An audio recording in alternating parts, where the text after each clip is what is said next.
মধ্যপ্রাচ্যে যুদ্ধ পরিস্থিতির জেরে আসন্ন দিনগুলোতে তেল সংকট প্রকট হতে পারে আশঙ্কায় রাজধানীর পেট্রোল পাম্পগুলোতে ভিড় করেন যানবাহন চালকরা। এতে আজও রাজধানীর ফিলিং স্টেশনগুলোতে দেখা গেছে যানবাহনের দীর্ঘ সারি। রাজধানীর মহাখালী থেকে আসতে প্রধানমন্ত্রীর কার্যালয়ের সামনে থেকে বিজয় সরণির ট্রাস্ট ফিলিং স্টেশন পর্যন্ত কয়েক লাইনে মোটরসাইকেল অপেক্ষায় আছে। পাশাপাশি রয়েছে প্রাইভেট কারের সারি। এর সারি আরও দীর্ঘ। সবাই সিরিয়ালে দাঁড়িয়ে সারিবদ্ধভাবে এগিয়ে পাম্প থেকে সংগ্রহ করছেন জ্বালানি তেল। পরিস্থিতি সামলাতে আইন শৃঙ্খলা বাহিনীর সদস্যদের উপস্থিতিও দেখা গেছে। দর্শক, এই মুহূর্তে এলাকায় আছেন সহকর্মী এস.এম. আরিফ, যুক্ত হচ্ছি তার সাথে। আরিফ, রাজধানীর পেট্রোল পাম্পগুলোতে আজ জ্বালানি নিতে কেমন পরিস্থিতি দেখছেন আমাদের জানাবেন। জি না, পরিস্থিতির আসলে খুব বেশি যে উন্নতি হয়েছে সেটা বলা যাবে না। আজকেও কিন্তু সেই চিরচেনা গত দুদিন পর্যন্ত যে ভিড়টার পাম্পগুলোতে রক্ষা করা গেছে, আজকেও তেমনটি আছে। তবে গতকালকে একটু বেশি দেখা গেছে, আজকে কিছুটা কম, কিছুটা কম মনে হচ্ছে যে পাম্পগুলো রয়েছে সেই পাম্পগুলোতে।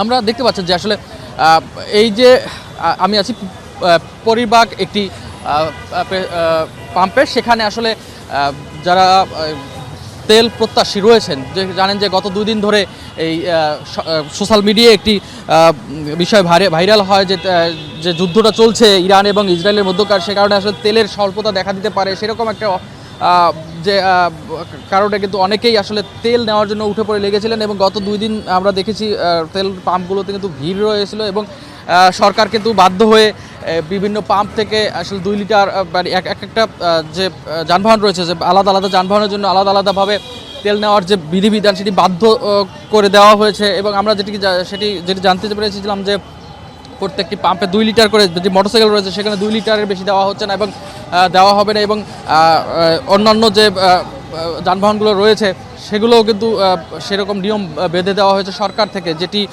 বলেছি যে যুদ্ধ পরিস্থিতির যে যুদ্ধ পরিস্থিতি রয়েছে সেই যুদ্ধ পরিস্থিতির যে কারণে এই যে হরমুজ প্রণালী বন্ধ হওয়ার কারণে যে সংকট সৃষ্টি হবে, এরকম একটি বিষয় সোশ্যাল মিডিয়ায় ভাইরাল হওয়ার পর থেকেই কিন্তু আসলে সেটি বাংলাদেশের সেই প্রভাবটা পড়েছে আমরা দেখেছি। এবং গতকালকে আমরা দেখেছিলাম রাতভর কিন্তু আসলে তেল পাম্পগুলোতে এরকম ভিড় লেগেছিল।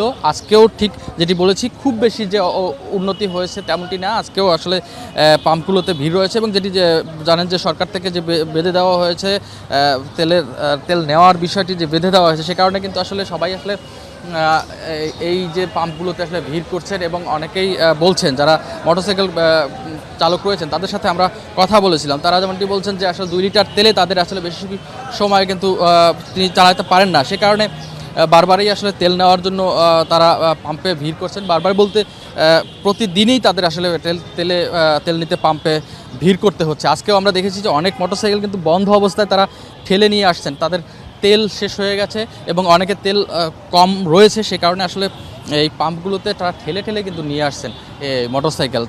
সেই কারণে আসলে যেটি বলেছি যে একটি অন্যরকম পরিস্থিতি গত 2 দিন ধরে ছিল, পাম্পগুলোতে আসলে ভিড় লেগে রয়েছিল। আমরা যে পাম্পগুলো কয়েকটি পাম্প কিন্তু ঘুরে এসেছি, সেখানেও আমরা দেখেছি আসলে এই যে আমরা একজন মোটরসাইকেল চালকের সাথে কথা বলবো। আপনি যে বলছেন পাম্প বন্ধ, কোন কোন জায়গায় গেছেন?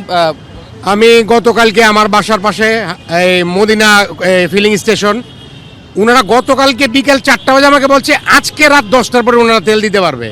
নীলক্ষেত পাম্পে তেল নাই, নীলক্ষেতে 2টা পাম্পে তেল নাই, মানে ওরা পাম্প বন্ধ কত 3 দিন ধরে। এই আজকে আমি 4 দিন পর মোটরসাইকেল বের করে এই যে তেল নিতে আসলাম। শুনছিলেন যে সবাই আসলে এরকম ভুক্তভোগী। পাম্পগুলো বন্ধ বিষয় হলো গত 2 দিন শুক্র এবং শনিবার ছিল, এই সময় শুক্র শনিবার কিন্তু সরকারি যে পেট্রো বাংলা থেকে তেল দেওয়ার যে বিষয়টি সেটি কিছুটা বন্ধ থাকে। সেই বন্ধ থাকার কারণে অনেক পাম্পে আসলে সে মজুত না থাকার কারণে পাম্প বন্ধ করে দিয়েছে। গতকালকে সেটি আমরা দেখেছিলাম, অনেক পাম্পে ঘুরে তারা তেল দিতে পারছিলেন না। কিন্তু বড় বড় যে পাম্পগুলো রয়েছে, বিশেষ করে মেঘনা পেট্রোলিয়াম, যারা নিজেরাই আসলে এই তেল আমদানি করে, তারা কিন্তু আসলে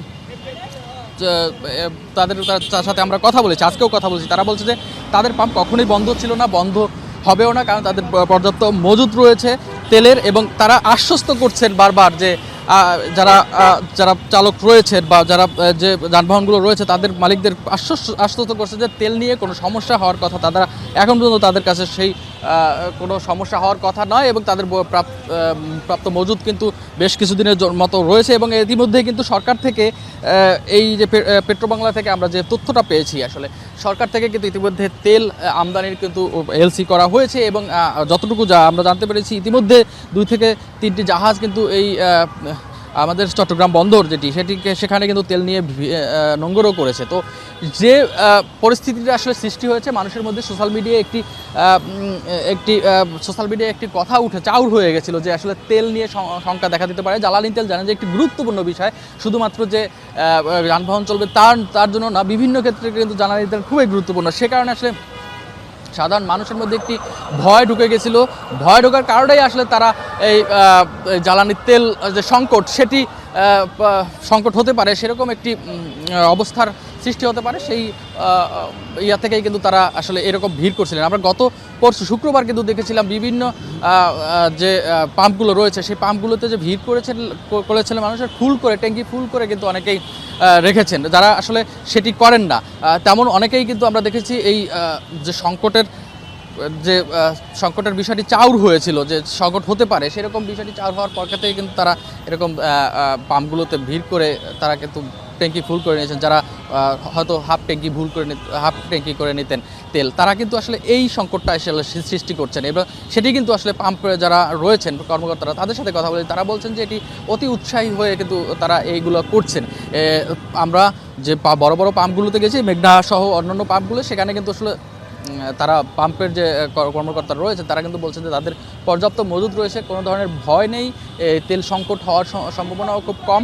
এবং ইতিমধ্যে যেটি বলেছে যে সরকার থেকেও কাছে তেল আমদানির যে বিষয়টি সেটি কিন্তু করা হয়েছে। সব মিলিয়ে আসলে যদি সাধারণ যারা চালক রয়েছে তারা যদি সেটি বুঝতে পারেন তাহলে এই সমস্যা এই সংকটটা যেটি এখন হচ্ছে পাম্পগুলোতে ভিড়ের সংকট বা তেল না পাওয়ার যে ভয় সেটি কিন্তু কাটিয়ে ওঠা যাবে। তো এই ছিল আসলে আমার কাছে সর্বশেষ। আরিফ, আপনাকে ধন্যবাদ। আজ 8 মার্চ আন্তর্জাতিক নারী দিবস। নারীর অধিকার, সমতা ও ক্ষমতায়নের প্রতীক এই দিন। সমাজের নানা বাধা ও প্রতিকূলতা পেরিয়ে এগিয়ে যাওয়া নারীদের গল্পই যেন এই দিনটিকে করে তোলে আরও অর্থবহ। রাজবাড়ীর গোয়ালন্দ উপজেলার এমনই এক অনুপ্রেরণার নাম সুমনা আক্তার। অভাব, অনটন, সংসার আর সামাজিক বাধা পেরিয়ে আজ তিনি একজন সফল নারী উদ্যোক্তা। রাজবাড়ী প্রতিনিধি মমিন শেখের তথ্য ও চিত্রে শবনম অবনীর প্রতিবেদন। গোয়ালন্দ পৌরসভার 1 নম্বর ওয়ার্ডের হাউলি কেউটিল আলিমুদ্দিন পাড়া এলাকার বাসিন্দা সুমনা আক্তার। ছোটবেলা থেকেই স্বপ্ন ছিল কিছু করার। সীমিত সামর্থ্যের মধ্যেও পড়াশোনা চালিয়ে গেছেন তিনি। 2011 সালে এসএসসি, বিয়ের পর 2013 সালে এইচএসসি এবং দীর্ঘ সংগ্রামের পর 2018 সালে গোয়ালন্দের রাবেয়া ইদ্রিস মহিলা ডিগ্রি কলেজ থেকে স্নাতক সম্পন্ন করেন তিনি। 2020 সালে করোনা মহামারীর সময় যখন অনেকের জীবন থমকে যায়, তখনই নিজের জীবনের নতুন পথ খুঁজে পান সুমনা। উপজেলা মহিলা বিষয়ক অধিদপ্তর থেকে সেলাই, হ্যান্ড পেইন্ট ও ব্লক বাটিকের প্রশিক্ষণ নিয়ে শুরু করেন উদ্যোক্তা হওয়ার পথ চলা। এই যে নারীরা যে অবহেলিত হয়ে আছে আমার এলাকায়, সারা দেশে, তো আমি চাই আমার এলাকার নারীরা যাতে আর অবহেলিত হয়ে না থাকে। আমার দ্বারা তাদেরকে আমি যেন কর্মসংস্থান করে দিতে পারি। প্রথমে ছোট পরিসরে কয়েকজন নারীকে সঙ্গে নিয়ে কাজ শুরু করেন তিনি। ধীরে ধীরে তার তৈরি হ্যান্ড পেইন্টের শাড়ি, 3 পিস, ওড়না, চাদর ও পাঞ্জাবির চাহিদা বাড়তে থাকে। বর্তমানে তার সঙ্গে কাজ করা নারীদেরও তৈরি হয়েছে আয়ের সুযোগ। সুমনার কাজগুলো খুবই সুন্দর কাজ করে, আমরা এসে বসে থাকি দেখি, শিহার আশাও আছে। এলাকায় যারা ওনার কাজ দেখে তারা নিজ থেকেই কাপড় চোপড় আইনে এখানে তার কাজ দেয়, তো সে কাজ করে দেয়। আমার বৌমা খুব চালু আর কি, সংসারের কাজ সামলায় রান্না বাড়া করিও মনে করেন যে কাপড়ের ছাবার কাজ কাম অনেক করছে। শুধু পোশাক তৈরিতেই থেমে থাকেননি সুমনা। ছাগল, হাঁস মুরগি পালন এবং বাড়ির আঙিনায় সবজি চাষ করেও বাড়িয়েছেন পরিবারের আয়ের পথ। স্থানীয় নারীরাও বলছেন সুমনার এ উদ্যোগ তাদের নতুন করে স্বপ্ন দেখাতে শিখিয়েছে। তাকে দেখে দেখে আমরা যে ঘরের ভিতরে যে মহিলাগুলো আছি আমরাও একটা উদ্যোক্তা হতে পারবো। আমরাও ঘরে বসে থাকতে চাই না, কাজগুলো আমরাও এগোতে চাই। উপজেলা মহিলা বিষয়ক কর্মকর্তার মতে প্রশিক্ষণ ও সুযোগ পেলে নারীরাও সমাজ ও অর্থনীতিতে গুরুত্বপূর্ণ ভূমিকা রাখতে পারে। কোনো নারী যেন ঘরে বসে না থাকে, তারা নিজের পায়ে দাঁড়িয়ে একটা হয়তো বা কুটির শিল্প কাজ করে, সেলাই কাজ করে, মুরগি বা হাঁস পালন করে যারা একটু নিজেরা স্বাবলম্বী হয়, পাশাপাশি তারা হাজবেন্ডকেও যাতে সহযোগিতা করতে পারে। শবনম অবনী, মাই টিভি। দর্শক, সচিবালয়ে আজ কর্মব্যস্ত দিন পার করবেন প্রধানমন্ত্রী তারেক রহমান। অংশ নেবেন বেশ কয়েকটি বৈঠকে। সকালেই প্রধানমন্ত্রীর সঙ্গে সাক্ষাৎ করেছেন সেনাপ্রধান জেনারেল ওয়াকারুজ্জামান। এ মুহূর্তে সচিবালয় থেকে যুক্ত হচ্ছেন সহকর্মী ইউসুফ আলী। ইউসুফ, আজ প্রধানমন্ত্রীর কর্মসূচি কি খবর আছে আপনার কাছে, আমাদের জানাবেন। ইন্ডিয়া প্রতিদিনের মতো প্রধানমন্ত্রী তারেক রহমান আজ সকাল 9:20 সচিবালয়ে প্রবেশ করেছেন। তিনি প্রবেশ করার পর সচিবালয়ে তার কার্যালয়ে কর্মরত কর্মকর্তা ও কর্মচারীরা প্রধানমন্ত্রীকে স্বাগত জানান। এরপর সচিবালয়ে প্রবেশ করেছেন বাংলাদেশ সেনাবাহিনীর প্রধান লেফটেন্যান্ট জেনারেল ওয়াকারুজ্জামান। তিনি প্রধানমন্ত্রীর সঙ্গে বৈঠকে বসেছেন। সকাল 9:30 থেকে বৈঠক শুরু হয়েছে।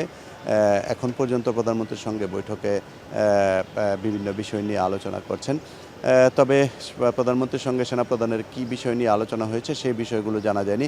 এবং আজকে প্রতিদিনের মতো যেমন প্রধানমন্ত্রীর বিভিন্ন যেসব কর্মসূচি রয়েছে সেই কর্মসূচিগুলো বিস্তারিত জানিয়ে দেওয়া হয়। আজকে কিন্তু সেনাপ্রধানের সাক্ষাতের পর কী কর্মসূচি রয়েছে সেই নির্ধারিত কোনো কর্মসূচি এখনও আমরা জানতে পারিনি।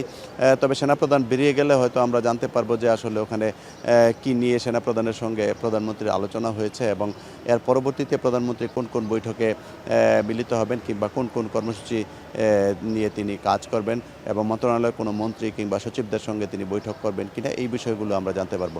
তবে যখনই আমরা জানতে পারবো যে প্রধানমন্ত্রীর কী আর কর্মসূচি রয়েছে কিংবা সেনাপ্রধানের সঙ্গে কী আলোচনা হয়েছে, তখনই আমরা সেই আলোচনার বিষয়বস্তু আপনার মাধ্যমে দর্শকদের জানিয়ে দেওয়ার চেষ্টা করব। ইন্ডিয়া সচিবালয় থেকে এই ছিল আমার কাছে তথ্য। ইন্না। ইউসুফ, আপনাকে ধন্যবাদ। দর্শক, সচিবালয় থেকে সবশেষ তথ্য জানাচ্ছিলেন আমাদের সহকর্মী ইউসুফ আলী। পরবর্তী সংবাদ। বহুল আলোচিত তত্ত্বাবধায়ক সরকার ব্যবস্থা বাতিল সহ সংবিধানের ৫ম সংশোধনীতে আনা কয়েকটি ধারা অবৈধ ঘোষণা করে হাইকোর্টের রায়ের বিরুদ্ধে আপিলের শুনানি আজ সুপ্রিম কোর্টের আপিল বিভাগে অনুষ্ঠিত হবে। প্রধান বিচারপতির নেতৃত্বাধীন বেঞ্চে এর শুনানি হবে।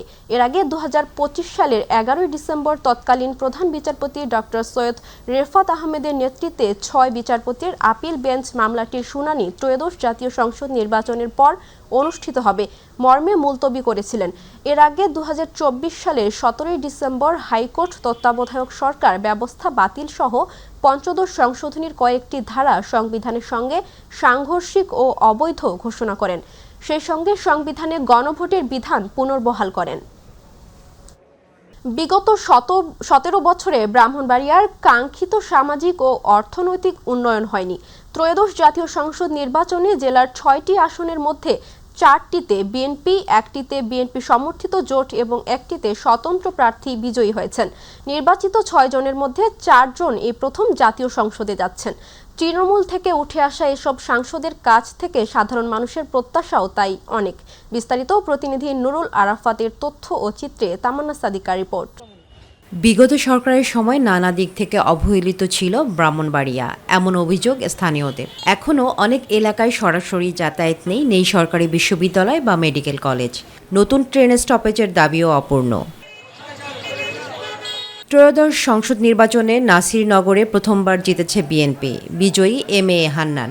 সরাইলে স্বতন্ত্র রুমিন ফারহানা এবং সদর বিজয়নগরে বিএনপির খালেদ হোসেন মাহবুব শ্যামল জয়ী হয়েছেন। অন্যান্য আসনগুলোতেও বিএনপি ও জোটের প্রার্থীরা জয় পেয়েছেন। উন্নয়নে তাদের সক্রিয় ভূমিকার প্রত্যাশা করছে স্থানীয়রা। নান্দনিকভাবে যে সেজে ওঠাটা এখনো হয়নি। আমরা প্রত্যাশা করব নান্দনিক ব্রাহ্মণবাড়িয়া, সুন্দর ব্রাহ্মণবাড়িয়া যেন হয়। ব্রাহ্মণবাড়িয়া থেকে ঢাকার দূরত্ব যেহেতু কম, আন্তনগর ট্রেনগুলো যদি ব্রাহ্মণবাড়িয়া থামানো যায়, আমরা ব্রাহ্মণবাড়িয়াবাসী অনেক উপকৃত হব। এমপি মহোদয়ের কাছে আমাদের আকুল আবেদন, আমাদের স্বাস্থ্য খাতে জন্য তোরা একটু নজর দেন। শ্যামল বলেন, ব্রাহ্মণবাড়িয়াবাসীর আমার প্রতি প্রত্যাশা অনেক। উন্নত সদর ও বিজয়নগর যেন গড়তে পারি সে ব্যাপারে চেষ্টা চালিয়ে যাব। ব্রাহ্মণবাড়িয়াবাসী গণতন্ত্র বলি, ভোটের অধিকার বলি কিংবা উন্নয়ন বলি সবগুলো থেকে বঞ্চিত ছিল, যে কারণে ব্রাহ্মণবাড়িয়াবাসীর প্রত্যাশা আমার উপরে। এম এ হান্নান বলেন, দলমত নির্বিশেষে যে স্বপ্ন ও আস্থা নিয়ে মানুষ আমাকে ভোট দিয়েছে সেই স্বপ্ন পূরণে আমি সর্বোচ্চ চেষ্টা করব। বর্তমান প্রধানমন্ত্রী তারেক রহমান যেভাবে শুভ সূচনা করেছেন উন্নয়ন প্রধানমন্ত্রী আপনারা দেখেছেন, ইনশাল্লাহ উনি বাংলাদেশের উন্নয়ন করবে। আর আমরা এই উপজেলা থেকে নির্বাচিত সংসদ সদস্য হিসেবে আমরাও আমাদের উপজেলার মানুষের উন্নয়ন করার জন্য রাত দিন পরিশ্রম করে যা যা করার আমরা করব। নবনির্বাচিত সংসদ সদস্যরা ব্রাহ্মণবাড়িয়া উন্নয়নে গুরুত্বপূর্ণ ভূমিকা রাখবেন এমনটাই প্রত্যাশা সকলের। তামান্না সাদিকা, মাই টিভি। পরিবেশ ও স্বাস্থ্য ঝুঁকির পরও মানিকগঞ্জে বেড়েছে ক্ষতিকর তামাক চাষ।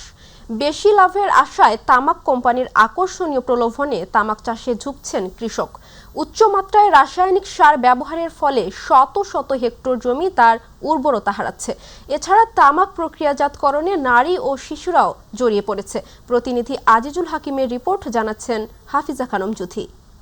মানিকগঞ্জে যেসব জমিতে ধান, ভুট্টা, গম আবাদ হতো, এখন সেসব জমিতে ক্ষতিকর তামাক আবাদ হচ্ছে। চলতি মৌসুমে মানিকগঞ্জের 7টি উপজেলার বেলে দোআঁশ মাটিতে কমবেশি ক্ষতিকর তামাক আবাদ হয়েছে। তবে ধলেশ্বরী, কালীগঙ্গা নদী বেষ্টিত মানিকগঞ্জ সদর, সাটুরিয়া ও দৌলতপুরে বাণিজ্যিকভাবে তামাক চাষ করছেন কৃষকরা।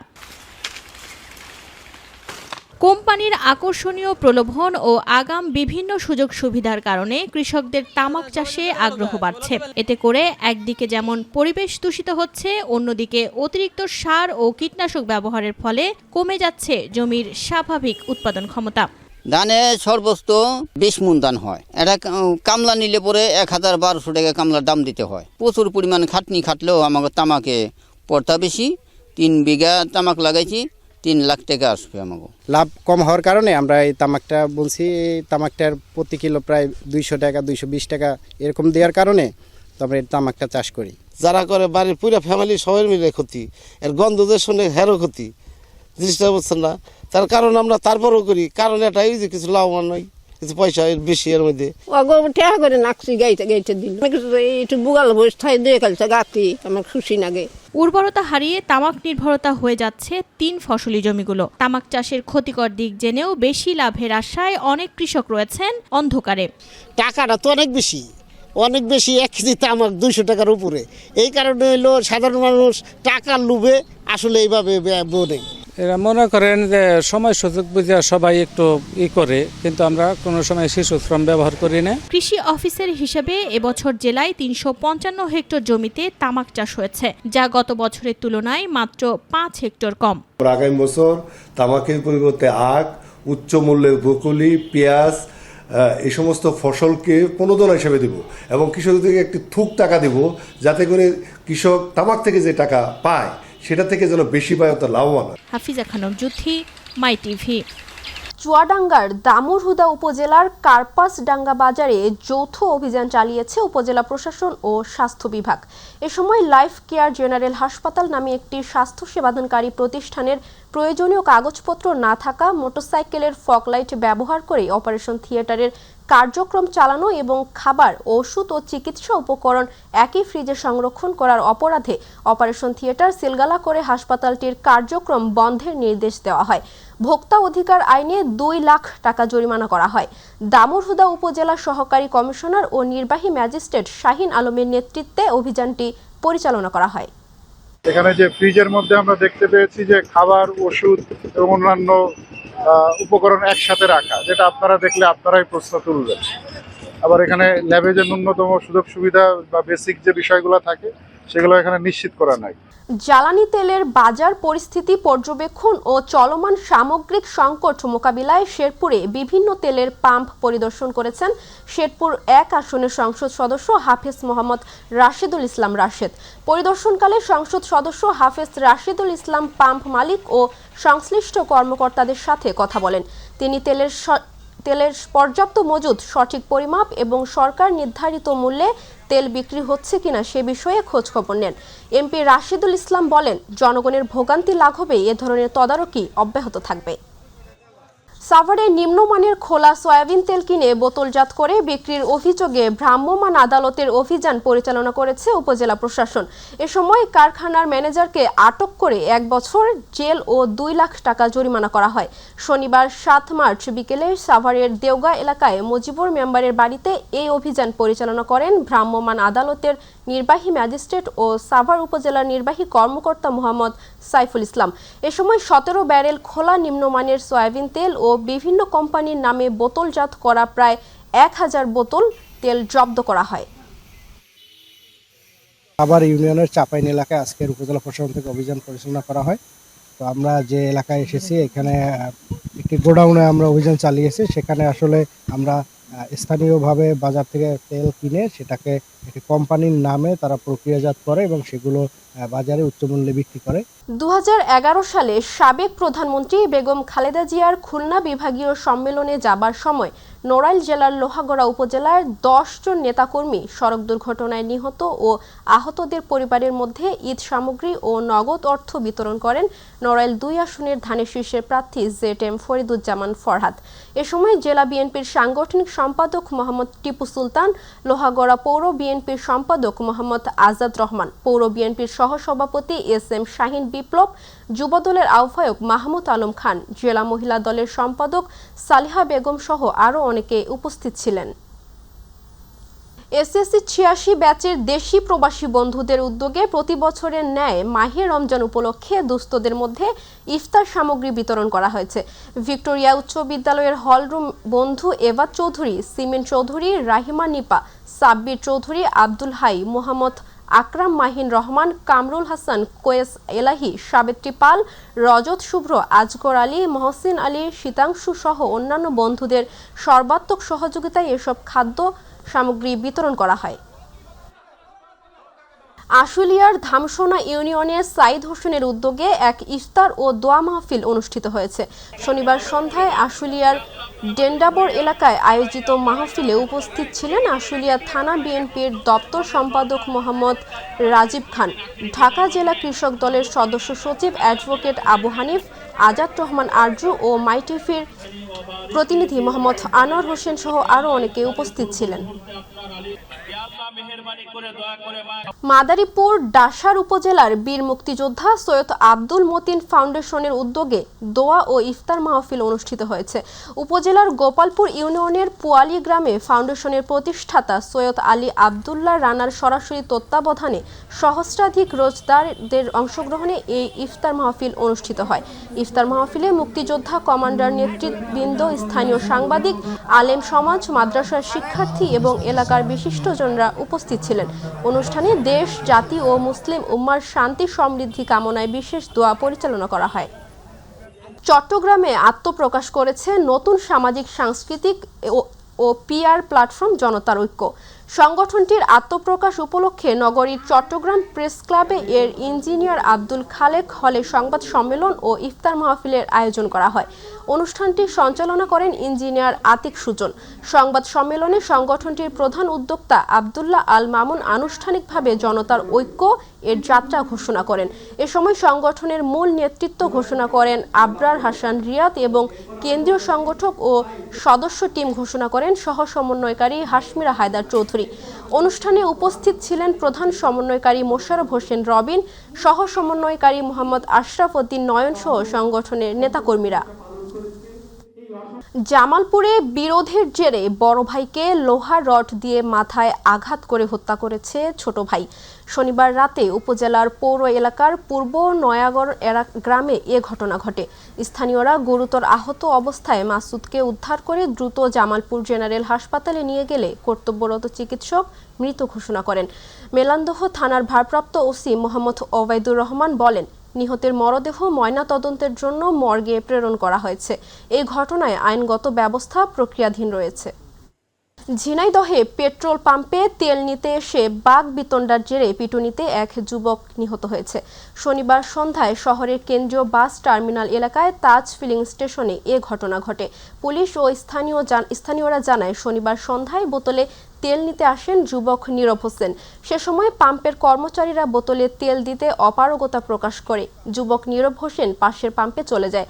ফেরার পথে তাজ ফিলিং স্টেশন অন্য এক ব্যক্তিকে বোতলে তেল দেওয়া দেখে প্রতিবাদ করলে পাম্পের কর্মচারীদের সাথে বাকবিতণ্ডা হয়। এক পর্যায়ে কর্মচারীরা লাঠি দিয়ে নীরবকে পিটিয়ে গুরুতর আহত করে। সেখান থেকে তাকে উদ্ধার করে ঝিনাইদহ হাসপাতালে নিয়ে গেলে চিকিৎসক তাকে মৃত ঘোষণা করে। এ ঘটনায় পাম্পের 3 কর্মচারীকে আটক করেছে র্যাব। গাজীপুর 1 আসনের জাতীয় সংসদ সদস্য মোহাম্মদ মুজিবুর রহমানের সঙ্গে গাজীপুরের সাংবাদিকদের মতবিনিময় ও দোয়া ইফতার মাহফিল অনুষ্ঠিত হয়েছে। গাজীপুরের কালিয়াকৈর পৌরসভার অডিটোরিয়াম ভবনে এ মতবিনিময় সভা ও দোয়া ইফতার মাহফিলের আয়োজন করা হয়। আয়োজিত অনুষ্ঠানে গাজীপুর জেলার বিভিন্ন প্রিন্ট ও ইলেকট্রনিক মিডিয়ার সাংবাদিকরা উপস্থিত ছিলেন। এ সময় এমপি মোহাম্মদ মুজিবুর রহমান সাংবাদিকদের সঙ্গে শুভেচ্ছা বিনিময় করেন, এলাকার উন্নয়ন সহ বিভিন্ন বিষয় নিয়ে আলোচনা করেন। দিনাজপুরের পার্বতীপুরে স্বনির্ভর বহুমুখী সমবায় সমিতি নামে এক প্রতিষ্ঠানের বিরুদ্ধে 1075 জন গ্রাহকের প্রায় 12 কোটি টাকা আত্মসাতের অভিযোগ উঠেছে। ভুক্তভোগীরা জানায়, দীর্ঘদিন যাবৎ ওই প্রতিষ্ঠানে টাকা জমার পর সঞ্চয়ের টাকা তুলতে গিয়ে প্রতারণার শিকার হয় বিষয়টি বুঝতে পারেন তারা। এ ঘটনার 2 বছর অতিবাহিত হলেও জমাকৃত পুরো টাকা ফেরত দেওয়া হয়নি গ্রাহকদের। ঘটনা তদন্তপূর্বক জড়িতদের বিরুদ্ধে প্রয়োজনীয় ব্যবস্থা নিতে প্রশাসনের হস্তক্ষেপ কামনা করেন ভুক্তভোগীরা। আমি হোটেলে কাজ করি ভাই, 40,000 টাকা আমি জমাইছি, 500 টাকা করে বেতন নিয়ে ভাই। আমি 2-3 বছর থেকে ঘুরি, আমি টাকা পাই না ভাই। আমি ভ্যান চালাই, আমার 2 লক্ষ টাকা জমা আছে, আমি সেই টাকা পাচ্ছি না। আমার 1,16,000 টাকা আছে।